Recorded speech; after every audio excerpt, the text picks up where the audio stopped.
All right, guys, ladies and or poetry flavored men, welcome back to the channel. My name is Zeno, and this is going to be a two-part video. So the first part is just going to be me reacting to Ciaccona's kind of Resonator Showcase. It's like 4.5 minutes long. It's actually quite long. And then the second half of the video will be me just kind of giving my final opinion on Ciaccona now that she's only like a day or so away from release. So there'll be timestamps, so that way you can skip to which part you prefer. But yeah, no, I wanted to give my final thoughts on Ciaccona as well, and just haven't got anything scripted, so just another casual chat. But I do have some concerns, as I seem to always have concerns with these characters, and again, I hope I'm wrong about some things, but I personally really like Ciaccona. You guys have known if you've watched my videos, I have been a massive stan of Ciaccona from the minute I saw her, even in that 2.2 story at the very beginning. She was just such a fun, quirky character. She's so pretty. The thighs are just divine. And I just, as someone who doesn't completely hate Astriel and Zenless Zone Zero and Robin from Honkai Star Rail singing in the background, kind of, we'll get to that. I am excited for the character, and I'll also tell you at the end of the video my plans for the character and if I'm going to be summoning or not, and yeah, stuff like that. So also thanks for all the love and support on the last video where I showcased off the new, you know, background and everything. So if you haven't seen it yet, well, here it is. There you go. You're welcome. I haven't gotten time to go to that video and respond to all the comments, but I will before this is uploaded. But let's have a look at the Resonator Showcase. I said in that video as well, I would like to do more reacts and more just like discussions and stuff like this. So I'm excited to see what this is. It's like 4.5 minutes long, and I've never done one of these reacts before. So let's just jump into it. And let's just see what it is. And I did have a little bit of a spoiler on Twitter when I had a look at Twitter earlier today. Something about Cartethyia being in this, and I was like, oh crap. If Cartethyia is in this, I have to watch this with you guys. So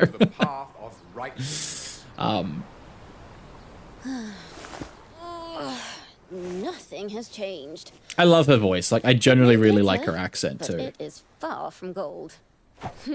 It's like this quirky British little thing. I feel like she's just like such a fun character in general compared to some of the other characters we've had. Like, she's just a fun character. Something different. I knew there was going to be a musical thing in this. It has to be. Freedom and life. All right, let's do it. Oh, no, it's a straight up song. Okay.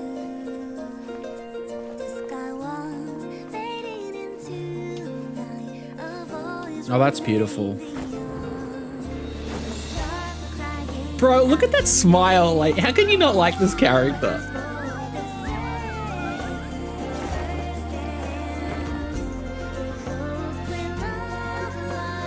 And what, just like, she dies. I shouldn't have said anything. I shouldn't have said anything. Oh God, what have I done? I've killed Ciaccona. It's a nice song though. Oh, that's cool. And she can fly. Why not? Can she fly? What is this?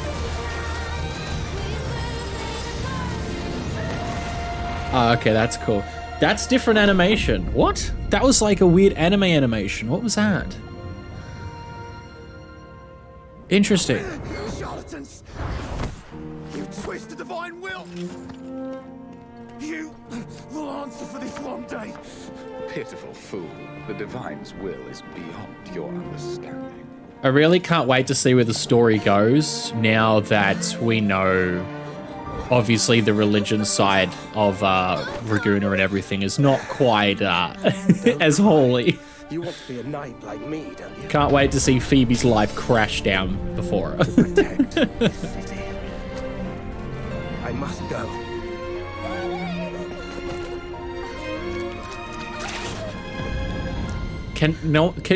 Like, everyone just trips and falls. And there's the Sentinel. Tragedy is the fate that awaiteth you all. I like how this started off so happy and cheerful. However thorny the road ahead, We must hold our heads high. Is this supposed to be in black and white? Like, I'm not tripping, right? Guide us. Yeah, okay, it's cool. I was going to say, there's no way. Let us play the song of hope and witness the sunrise once more. There's her backup dancers, Shadow Clone Jutsu. Third moment from tragedy and rebirth. And she sings Color Back. That's cool.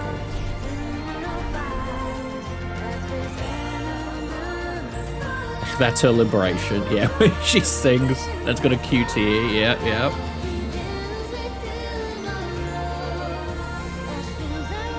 Is her outfit different? And there's Cartethyia. What the fuck? Go back. No, wait. Hang on. Is she just on a... What? No. Go back. Is she on a pile of bodies?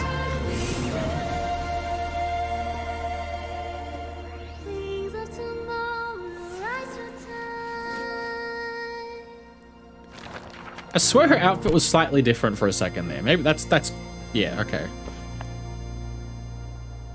Divinity, can you hear the poems I recite? I'm pretty sure that was for the end of the combat trailer. Wait, what? Oh, it's finished, and it's just gone on to the next thing in my list, which is a Witcher 3 video. Okay. I like how it doesn't even like give you a second. It's just like, next video. That was cool. That was, of course, it got somewhat dark because it always seems to get somewhat dark. She definitely had... Where was it? Here. Yeah, her outfit was slightly different. She didn't have the things on her shoulders. That's cool. Now, where's that Cartethyia thing? What is this? And she's just on a pile of, like, dead bodies. What? This looks like a Fate reference. I saw someone on Twitter. I saw this picture and someone say it was a Fate reference. And I'm like, wait, there's a Cartethyia trail? I'm like, no, it's Ciaccona trail. I'm like, what the hell? That was a nice trailer. I generally really like the character a lot. I really do. And I would... Yeah, okay. She seems like she'd be such a fun, happy, quirky character to be on board for a journey as well. So that was a nice trailer. That was a nice trailer. All right, give me a sec and then we'll pop over to the game and I want to actually discuss Ciaccona and her kit just a little bit more, just in a quick TLDR, and then we'll probably leave it at that. So give me a moment.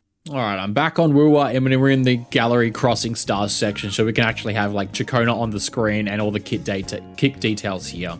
This is the third time I've had to record this section. This is why I should script things and I don't just talk because then I ramble, which I'm doing now. But a couple of things I wanted to talk about with Ciaccona. First off, what am I doing with Ciaccona? I have to skip her, unfortunately, and this might bite me in the ass, but I have to skip her because I simply only have like 90 something summons. I have like 92, 93 summons, I think. And I don't have enough to guarantee her, and I really want Cartethyia more because she's like an ultimate favorite at this point. I'm obsessed with Cartethyia, like so obsessed.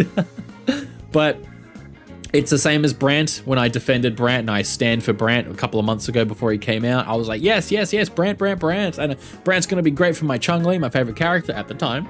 And I was just like, but then I couldn't afford him. Because I was like, oh, I don't have enough to summon for Brant and guarantee him. And I don't like summoning unless I can guarantee. I actually pretty much never summon unless I can guarantee someone. Because I just never want to, I never want that FOMO. Because then it's like, well, I've got a guarantee, I might as well summon. So I'm in a situation where I can't get Ciaccona, even though I really want her, whether it's for meta or whether it's just for fun. I just can't get her. So unfortunately, I have to skip her. I really do want her, but it is what it is. I'd rather just put all the funds towards Cartethyia, her weapon, and stuff like that. But I guess part of me wants to just talk about, like, what the heck is Ciaccona's purpose? Or Ciaccona, I keep forgetting. She's just... Why did they release her before Cartethyia? I just don't quite understand the marketing move on this. Because, like, you look through her kit, and, like, okay... One of her buffs for her solo concert buff where she summons the ensemble sylph, shadow clone friggin' people, right? And they like dance in the background. It gives like a 24% arrow damage bonus. That's cool, but it's a pretty small buff. Let's be honest, it's not that great because like even if you were summoning for her for like your Gian maybe, because he's like the other premium like 5-star DPS style character that might want arrow buffs, this is like one of the only other things that really she would do for him because like he doesn't use anything to do with arrow erosion. I reckon they really should start revamping kits with the different elements and stuff. Like that way you can take advantage of so many more supports and characters in the future, that would be fantastic, but that's just me. But let's just say, okay, you don't want to summon her for Jiang because she's probably not going to do much because she buffs like Error Erosion on her outro. She buffs and she inflicts like Error Erosion or Spectro Frazzle on her Liberation, which is like, okay, sure. But it's like, so why would you be pulling her if it wasn't for, if you weren't pulling her for a favorite? She doesn't really do much else. She looks like a pretty simple character, a pretty simple plug and play character, where it's just like you put her on the field, you hit the skill, like I think you could hit the skill once or twice, you dash through the enemy. Her forte, you can fill up her forte. She does a little bit of grouping, inflicts Air Erosion. She dances on the field with a Liberation and you swap off. And that's like, she doesn't, I don't think there's too much technicality to her kit. I think she's pretty easy and simple to play from what we've seen. And so I'm just like, all right, but like if she only buffs arrow stuff and she only buffs like 75% error erosion, then what's kind of her purpose? Well, her purpose is probably going to be Cartethia's best in slot. But the problem I'm having with Ciaccona is the fact that unlike Zani and Phoebe, Zani needs someone to inflict Spectro Frazzle to unlock parts of her kit. It's one of the biggest downsides of Zani. And if you don't have Phoebe, yes, you can make Zani work with Spectro Rover, but there is a sharp drop off in terms of damage, in terms of ease of use, in terms of just like comfort. It's just not the same. And I get it, I'm very privileged because I summoned for Phoebe and I got her back in February. It says it on the screen because like I adore Phoebe. I love her. But like, so I was going into Zani already having Phoebe and Phoebe's weapons. So like obviously my views are a little bit skewed there from my perspective. But now I'm going to be with a lot of the other people on the other side of the boat, where I'm going for Cartethyia and I can't go for Ciaccona. And so this might bite me in the ass, and that's a problem. That's a problem. So I'm just a little bit worried because when Cartethyia comes out, Ciaccona's banner's gone, and then what? Like if she turns out to be the best in slot support, she makes Cartethyia so much better, so much more fun to play. It makes her kit more powerful, which she's going to, but to what degree we don't officially know. And it's just like, well, I can't go and pick up Ciaccona. She just left. She might not be back for months. I feel like that's a problem, and I really kind of wish Kuro would stop doing that. Like, we look back at some of the other 2.0 units, and it's just like, all right, Rosia is pretty much a Kami buff instead of using Sanhua. And she does pretty damn good sub DPS damage, and she has some of the best AoE in the game. She's a monster in Whimpering Waste, right? And she's like cute as a button. So like, cool. You have a purpose now with a character that came out many months ago, and then has had a rerun after. Phoebe was like, she can be a standalone DPS. You can have a hyper carry like Phoebe team, which is what I did for a couple of months, right? And it's very fun. I love it. And then Zani comes out and it's like, well, now you can also have a premium Zani team if you want it as well. Brant came out and he was like, all right, well, Chun-Li's already come out and I think rerun maybe as well. And it's just like, he's clearly best in slot for Chun-Li, or at least one of the best in slots for Chun-Li. And it's like, cool. And it's like, awesome. So at least he has a use case. And then Chun-Li also gets reran after. And then she also gets reran again in the next cycle because she's also getting a swimsuit. Oh, I cannot wait for that. Oh my God. You're going to see me become so much more degenerate. But like, all right. And then you said, but then it gets to like Cantarella. And it's like, okay, I forget how goddamn beautiful she is. Damn. And then you get to Cantarella and it's like, well, she can be used in a couple of teams.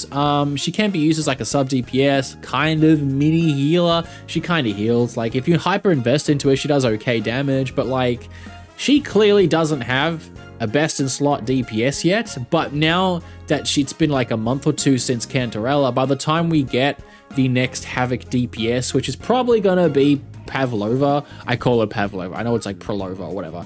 Cantarella will probably have enough time in between her banners that she will rerun, because she's also not rerunning on the anniversary rerun selections, like the 10 billion banners they're running, right? So it's like, all right, you look back, every character either has someone they can already be used for, or the characters that come out later. For example, I forgot about this with Brant, Lupa. Lupa's been now marketed, obviously, like last week or 2 weeks ago, whatever it was, and we know she's fusion.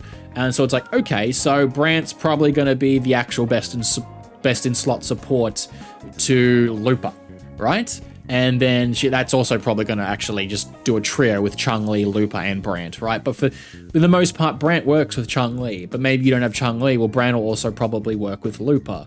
So every character kind of has a piece to the puzzle that's already available, or when they come back like Cantarella, will be available later to maybe grab. Just like how Phoebe was like 3 months ago. And now Zani, it's like, I kind of want Phoebe. Well, they at least gave you the option of summoning for Phoebe now. It's not a great option.